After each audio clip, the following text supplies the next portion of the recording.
to my left, which I'm under the living room, is the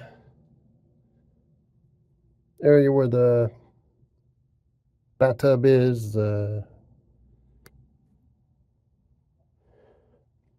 is support for the bathroom floor, and it's cast iron pipe. There's a lot of water, but the floor joists have been spliced together a little bit, but they didn't make it to where they support it here in the center,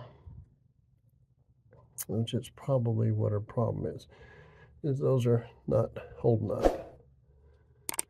May have to put a boards beside it. To me, it's not a big deal, but anyway, try to back my way out of here.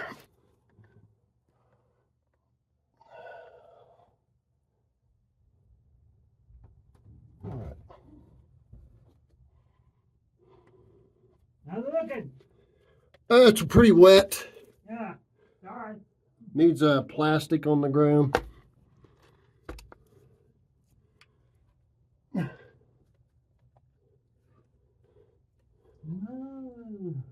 See all the moisture that's collecting on the floor joist? Yeah.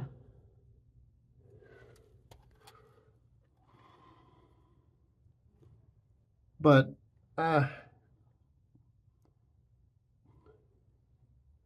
water's coming from because the ground on the outside is higher than inside here. Right.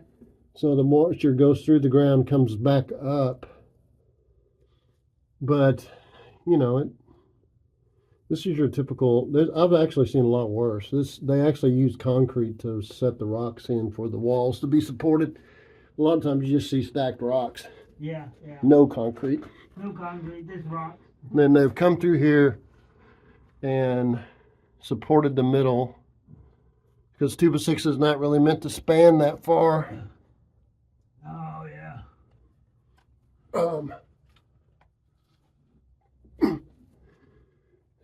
There's been all the gas has been replumbed. There has the original gas lines, but they're not hooked up anymore that I can tell. Mm-hmm. And all the supply lines have been replumbed. Mm-hmm. So that's a lot of money right there. Yeah. And there's no electrical under here, so to me, Sort of a plus. yeah. But I should put plastic down on the ground to keep the moisture from getting to the floor joist. The front room has got more water than any. And pie white's kind of soft up there. Yeah, they've spliced it before.